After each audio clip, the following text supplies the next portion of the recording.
So it's Jo with you till 9:30 tonight. But coming up next, we'll have a bit of the Rolling Stones. I shall be chatting to Mick Jagger very shortly indeed. We caught up with him in a hotel room a few weeks ago now, maybe 2 or 3 weeks, and we tried to find out a little bit more about the real Mick Jagger. So that's kind of quite difficult, because in the course of doing my research and just trying to discover a little bit about Mick and seeing what we could ask about, the main thing that I learned was that he really doesn't like doing interviews at all. So obviously you kind of approached the situation with a bit of trepidation, and he came and sat down and we went just about to do the chat, and he's absolutely charming. He was very, very smiley and just as you'd want your rock stars to be. And I said, obviously we're going to start the interview now, and I know that this is not your favourite thing. And he just kind of carried on smiling and looking at everybody else and just kind of said through clenched teeth, yeah, I'd rather be having my teeth out right now. I was like, okay, well, let's proceed with the interview anyway. The chat was we had less time than we would have liked and less time than we were promised, but I did exactly what I could, and we will find out a little bit more about Mick Jagger, the real Mick Jagger, after I play you this, the Rolling Stones, and this is Doom and Gloom.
again. Yes, it's all happening. The 50th anniversary tour is happening. A quote that you've said, every time you go out there, you're putting yourself on the line. So you're putting yourself on the line in a big way with these 4 huge shows. Now I'm getting really nervous. Cancel the whole bloody thing. It's made me so nervous. What are you doing to ensure that these are absolutely fantastic shows? Well, doing quite a lot of rehearsal. And have you got butterflies? That's what I want to know. Like, I mean, not butterflies. But you know, you have to work very hard to make any kind of concert. And when I said that quote, it's quite true. Every time you go on stage, doesn't mean the first time of the tour, even if it's the 35th one, you still there's no kind of resting on your laurels. You know, as far as I'm concerned, that's not an option. So you just go out there and you do your best and you prepare as well as you can. It's a lot of it's to do with the prep. You know, you go prepared and you play to your strengths and you try and ignore your weaknesses and hope for the best and hope the audience is going to be a good audience and they're going to get behind you and they're going to, and it's not a football match and you don't have some great big bloke, trying to knock you down in the penalty box, unfortunately. So, I'm sure it'll be fine. Yeah. Do you go and see gigs yourself? Are you able to see anyone? Is that because you're not interested? Maybe. You've got better things to do with your time. No, I don't know. No, I mean I do go to gigs, but I haven't been to a really gig for a long while. I must admit, I'd be lying if I told you. But I'm just wondering whether you study people, because I know quite a few musicians go and they're you're watching and you're competitive. And usually I do, and probably before this show I will go to quite a few, and any that are running through. Because between now and that show I'll probably go to quite a lot of arena shows, all the ones I can, because there's quite a few around, and so I'm going to see them all. Okay. I'm going to watch the videos. Fair enough. Cheapo. Stay in. You can drink wine. Don't have to meet anybody. Glass of wine, and But no, I think it's a good idea to go and see shows. I do see some shows. I don't often go to arenas. I go to my smaller places. Do you ever get artist envy? Because some people you talk to, bands, they'll see certain gigs or they'll see artists or they'll hear albums and they'll be really jealous that they haven't done it. Do you remember the last time that happened? I was rather wishing I was Janelle Monáe when I saw her the other day. She's rather fantastic. I think. Well, I can't really be Janelle Monáe though, but that's the kind of fantasy that's bridged too far. But I like the way she moves. I like the way she moves. It's really quite good, really. Yeah. Let's choose a song that we can play on the radio. I'll choose Janelle Monáe. I like her moves and her outfits, and her stage show is kind of odd. Yeah. Okay. This is Janelle Monáe. Okay. Monáe and left foot.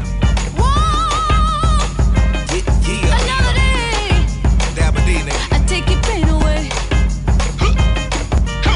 Some people talk about you like they know all about you. When you get down, they doubt you. And when you dip it on the scene, yeah, they talking about it. Cause they can't tip on the scene. What you talk about it, talking about it. When you get elevated, they love it or they hate it. You dance up on them haters. Keep getting funky on the scene while they jumping around you. They trying to take all of your dreams, but you can't allow it. Cause baby, whether you're high,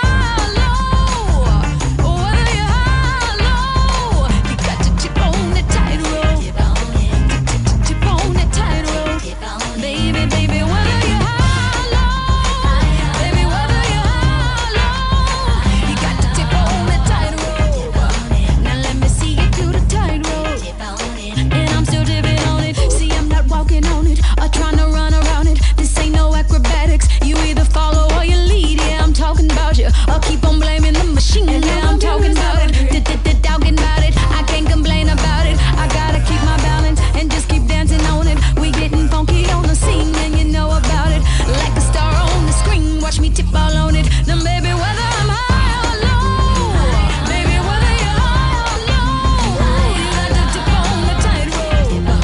Yeah, tip on the tightrope. Baby, whether you're high or low, baby, whether you're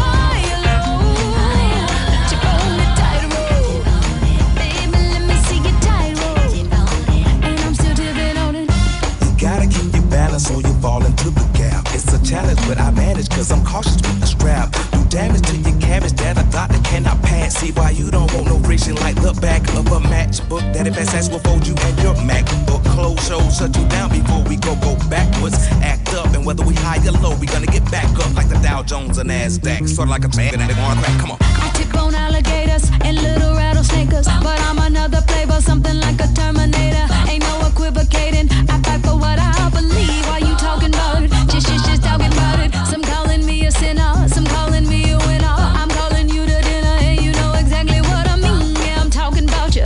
You can rock or you can leave. Watch me tip without you. No, whether I'm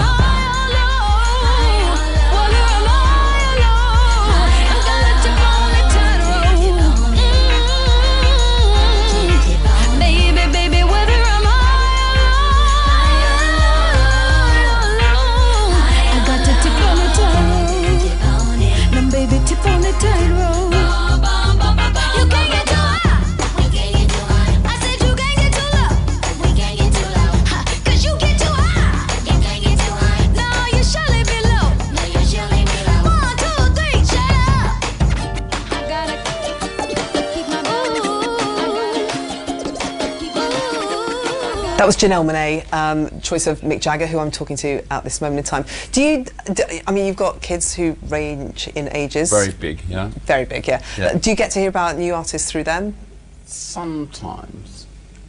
They don't kind of... my youngest boy is the most addicted to pop music, and he sings like all the time, you know, snatches of little bits of pop songs and stuff. That are not always in English. But my second youngest son, who I won't mention the name because he'll cringe, but he wrote a very wonderful rant against pop music generally. I mean, current pop music. I don't think he was thinking about rock music, more kind of, you know, current sort of pop.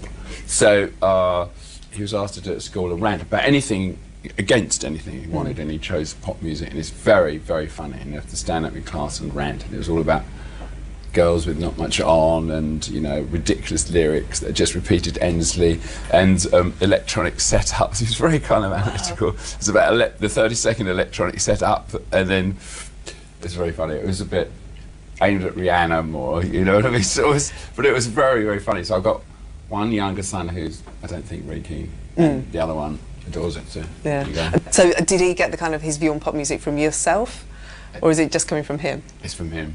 Yeah, it's not from me. Yeah. He's completely made up. I was really surprised. And quite impressed by him. Yeah, quite impressed. Yeah. So, because you've always said that you're a born performer, that, you know, it doesn't scare you, which is, I find, extraordinary, but you just absolutely love performing. Are any of your children shown those traits? Yeah, somewhat. I don't think any of them...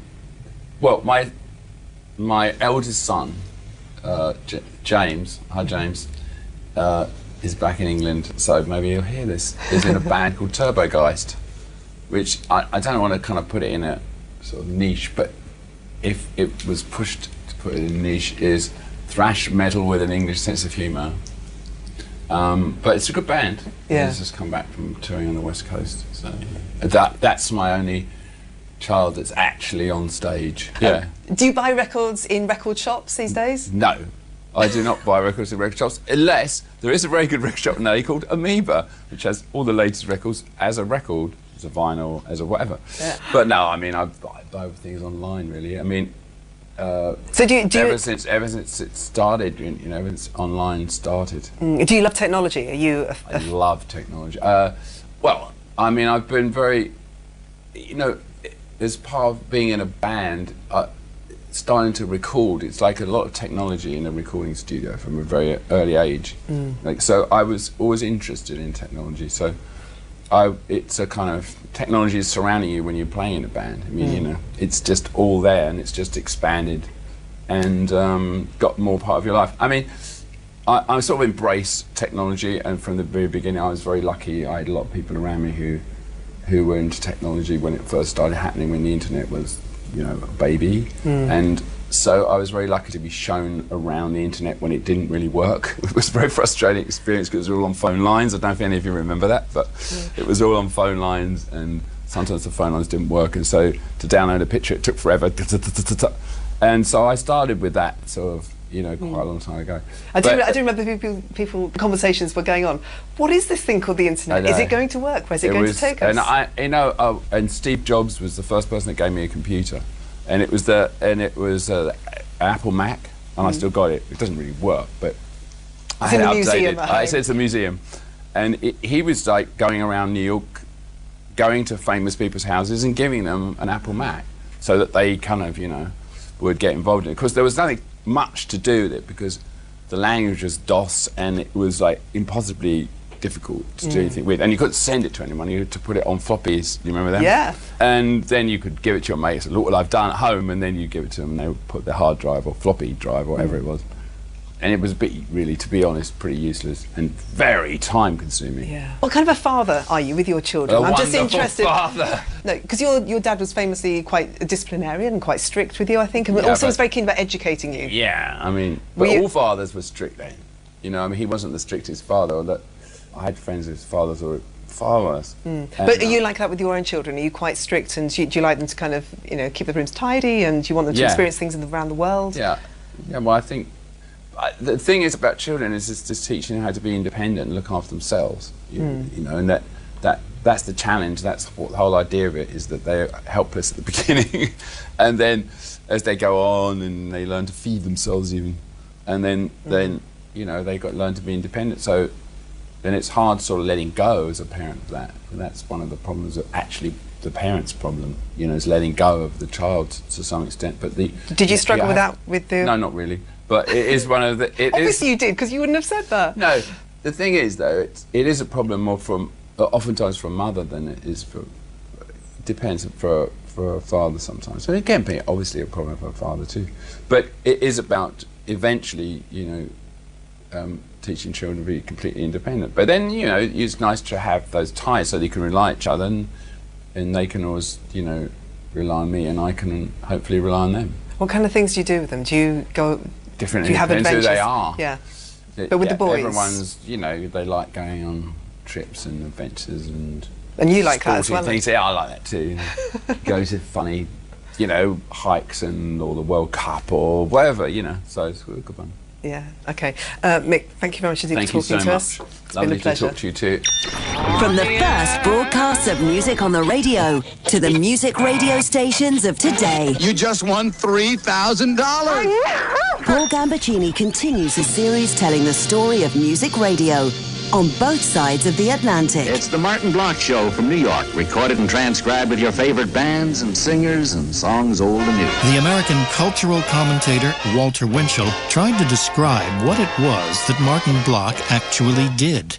He was a disc jockey. It's 11 o'clock and time for Pick of the Pops. Hi there, Pop Pickers. Music in the Air, a history of music radio. Tuesday night from 10 on BBC Radio 2. She's a groovy gal, that one. And there he was, gone, Mick Jagger, exiting the room fairly briefly, very quickly. The thing, it was obviously a great honour to meet somebody like Mick Jagger and have a chat and trying to get under the skin. You're never, ever going to get very far under the skin. He was charm itself. The other favourite thing that he said when he walked in, he was like, "Hi, nice to meet you again." And then he looked at me and went, "Have we ever met before?" And I went, No, we haven't, never have. Actually, our paths have never crossed. And he went, "Yeah, well, you would know." It just made me laugh a lot. Of course, I would know. He'd have no idea whatsoever. You can see a photograph of Mick Jagger and myself on the Radio 2 Facebook page right now. And we've also tweeted it as well. Go to the Radio 2 website, which is bbc.co.uk/Radio 2 for full details of the Radio 2 Rolling Stones season. Over the weekend, you will hear Huey Morgan talking to Keith Richards and Ronnie Wood. And then next Tuesday, Jamie Cullum will be chatting to Charlie Watts. And then Saturday night, it all continues at 10:15 on BBC 2. Don't miss the UK premiere of a new documentary, Crossfire Hurricane, familiar title, with never-before-seen footage of the Rolling Stones as the band tell their own story in their own words.